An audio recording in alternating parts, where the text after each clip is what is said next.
भाई जो 22 अप्रैल की जो घटना घटी जिसमें 26 लोगों की जानें गई, हम लोगों ने 26 लोगों को खो दिया, वो परिवार अभी भी सदमे से उबर नहीं पाया है। वो 5 आतंकी कहाँ हैं? प्रधानमंत्री जी, उन आतंकियों को पकड़ने के लिए सेना को क्यों नहीं भेजा? एनएसजी क्यों नहीं लगाया? आपने अमित शाह जी क्यों उतार दिया? आज भी ऑपरेशन सिंदूर होने के बाद भी वो पकड़ा नहीं गया। दूसरा सवाल ये है कि जब हमारी सेना बढ़त बना ली थी और पाकिस्तानी सेना घुटने टेकने वाली थी, ऐसे समय में ट्रंप कैसे घोषणा कर दिया सीज फायर की, और हमारी सरकार के द्वारा, प्रधानमंत्री द्वारा एक शब्द भी नहीं कहा गया?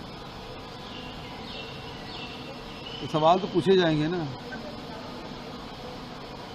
जब ये कहते हैं कि हमारे सभी पायलट सुरक्षित हैं, ये कहते ही आप ये दूसरा प्रश्न उठता है कि भाई प्लेन का क्या हुआ? फाइटर प्लेन का क्या हुआ, जो राहुल गांधी जी पूछ रहे हैं सर? लेकिन इन सब के बीच में और ये भी जो इनके मंत्रियों के जो बोल हैं, भारतीय जनता पार्टी के नेताओं को कोई कंट्रोल नहीं। विजय साहब कुछ भी बोल रहे हैं सेना के अधिकारियों के खिलाफ। जो मध्य प्रदेश के उप मुख्यमंत्री हैं, वो सेना और पूरे देश मोदी के सामने नतमस्तक है। ये अपमानजनक शब्द वो कह रहे हैं।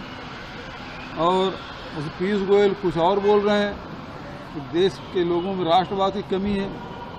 तो उसके बाद जयशंकर कह रहे हैं कि हमने पहले सूचना दे दी थी पाकिस्तान को।